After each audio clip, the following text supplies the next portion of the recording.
Assalamualaikum warahmatullahi wabarakatuh. Jadi kali ini penulis mau bahas singkat soal rahasia ya, dalam tanda kutip tentunya, rahasia ramuan oli yang mantep untuk jarak jauh, atau yang untuk macet-macetan, atau yang untuk tanjak-tanjakan ya.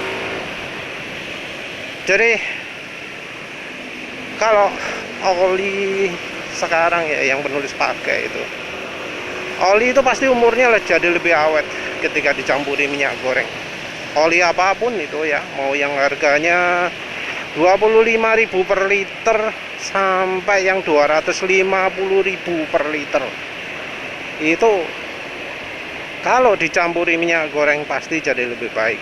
Tapi tentu minyak gorengnya enggak semua ya, dan lebih baik itu juga penulis ngomongnya oli ya. Kalau oli artinya yang dipentingkan adalah kemampuan perlindungannya terhadap mesin. Gimana caranya suara mesin tetap halus, getaran mesin tetap minim selama mungkin.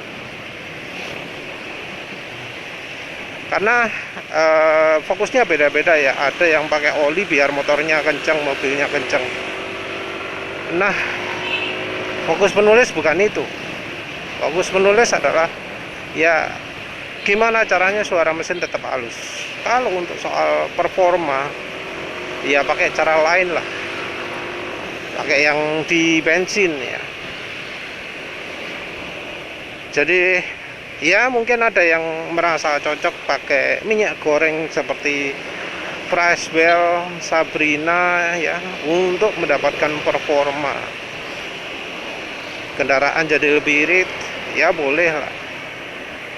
Tapi kalau penulis sementara masih fokusnya adalah pelumasan ya, gimana caranya biar licin. Dan yang untuk sementara yang nomor satu itu adalah KCU. Terus yang berikutnya adalah Vilma. Kalau bimoli klasik kadang bagus, kadang jelek ya. Jadi penulis lebih rekomendasi Vilma. Vilma itu biasanya bisa didapat di Alfamart. Kalau di Indomaret kayaknya nggak ada ya. Jadi carinya di Alfamart. Nah, berapa persen?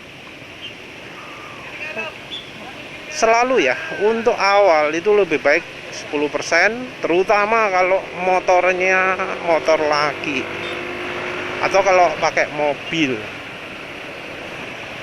Dan olinya sebenarnya bebas ya, oli apapun juga selama ini, dari ya hampir 100 oli ya yang penulis coba.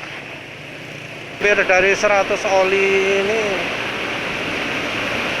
nggak ada yang nggak makin baik setelah dicampuri minyak goreng, termasuk oli Extend ya, termasuk oli Redline, oli yang ada esternya, atau Raveno ester, tetap ya ditambahi minyak goreng jadi lebih baik.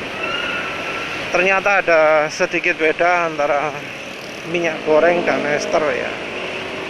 Kalau ester itu rasanya shear stability-nya kurang baik, tapi betul-betul harus RPM bawah ya, nggak bisa dicapai dengan aditif. Dari itu semua pakai minyak goreng aman. Mau istilahnya oli full sintetis, oli semi sintetis, oli mineral, oli API SN, API SE, API SF, API CI, CK, CC, Jaso MA, Jaso MB, dicampuri minyak goreng selama ini yang penulis coba, itu pasti jadi lebih awet olinya, jadi lebih halus suara mesinnya, jadi lebih lebih srek gitulah ya. Yang kurang itu ya cuma kalau ditambahin minyak goreng pasti olinya jadi lebih encer. Nah, itu yang kekurangannya. Rasio awal 10%. Terus Boleh ditingkatkan kalau misal terasa berat. Jadi kalau misal terasa berat silahkan ditingkatkan rasionya. Kalau terasa encer ya olinya pakai yang lebih kental. Itu ya, kalau terasa encer tambah oli ya, olinya kental tapi tetap rasio 10%.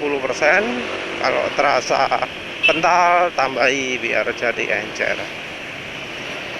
Olinya dipakai sampai suara mesin jadi kasar, atau oli jadi makin kental, atau oli jadi makin hitam, atau suara mesin makin kasar. Kok diulang lagi? Atau performa kendaraan makin turun, atau oli itu berkurang.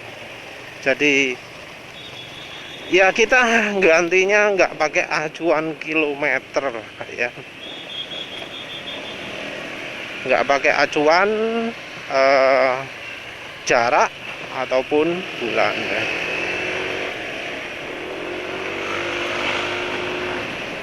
Jadi acuannya pakai keadaan olinya.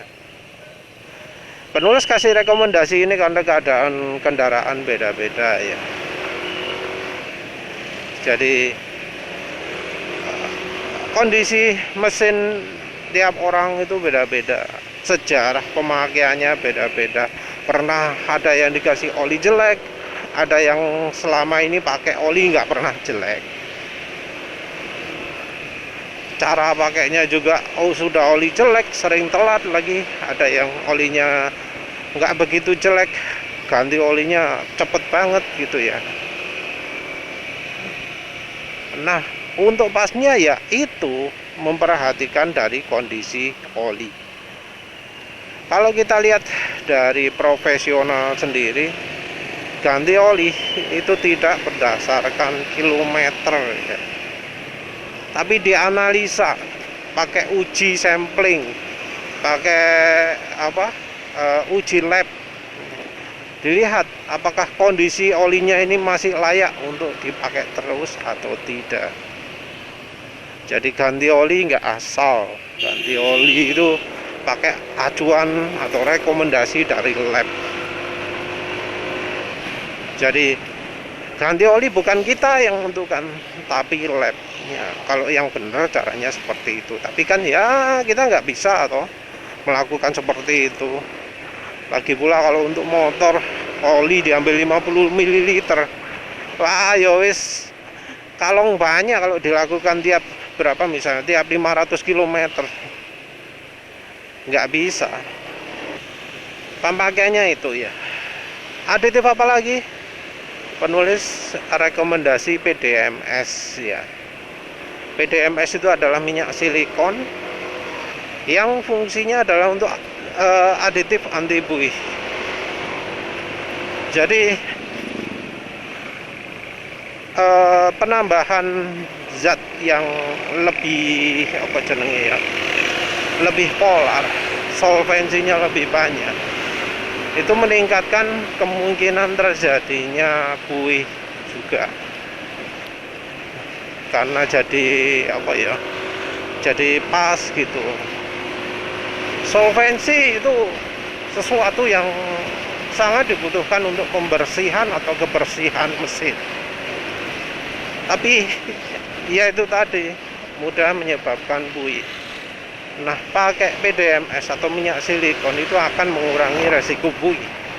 Kalau rekomendasinya direkomendasikan lebih kental ya. Tapi dari yang penulis coba dari uji panggang, oli silikon yang kental yang 1000 CPS itu ternyata mudah sekali rusak. Bisa jadi gel, sementara yang 350 CPS tidak. Cuma penulis mengamati juga kayaknya pakai PDMS itu, apalagi yang kental, itu bisa ya mengurangi fuel dilution. Ya ini cuma pengamatan aja.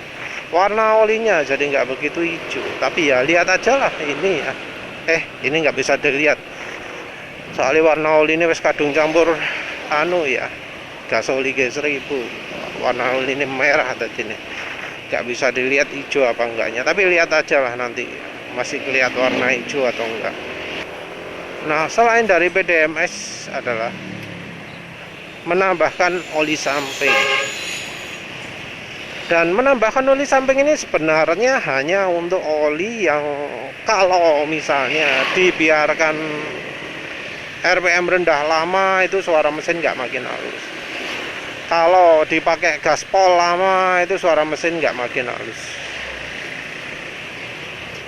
Jadi sebenarnya nggak semua oli ya butuh ditambahkan gas oli G1000. Kalau ada juga yang ya wis pokoknya tambahi oli samping.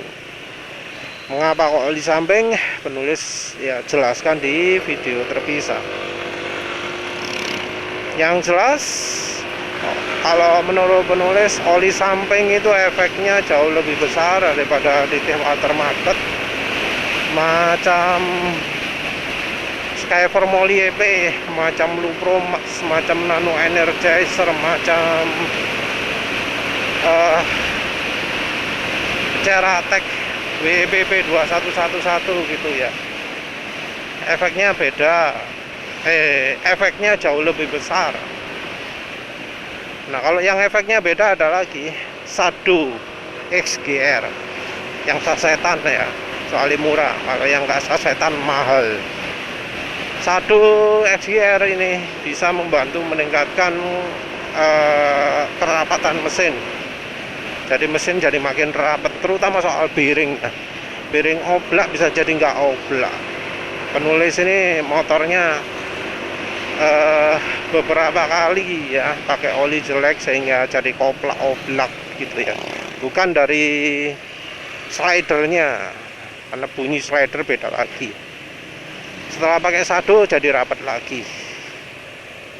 Ini sekarang pingin pakai lagi, walau sebenarnya nggak begitu parah ya suara gocekannya, tapi ya karena sumbernya dari depan mesin merasa butuh ya, jadi ya moga-moga aja nanti bisa pakai lagi, entah yang mana dulu, entah nyoba oli dulu atau nyoba Sado dulu.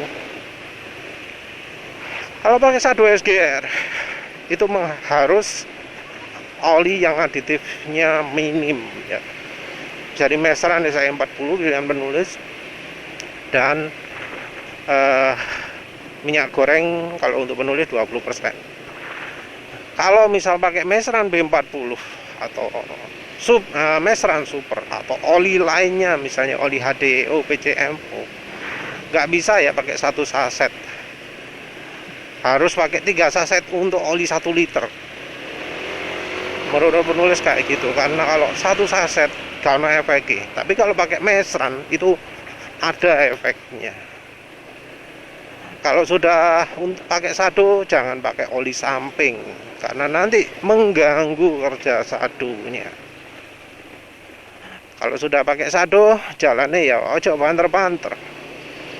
Jalannya RPM-nya dibuat bervariasi, gas lepas gas, gas lepas gas gitu ya. Ya wis, itu saja. Terima kasih sudah menonton. Assalamualaikum warahmatullahi wabarakatuh.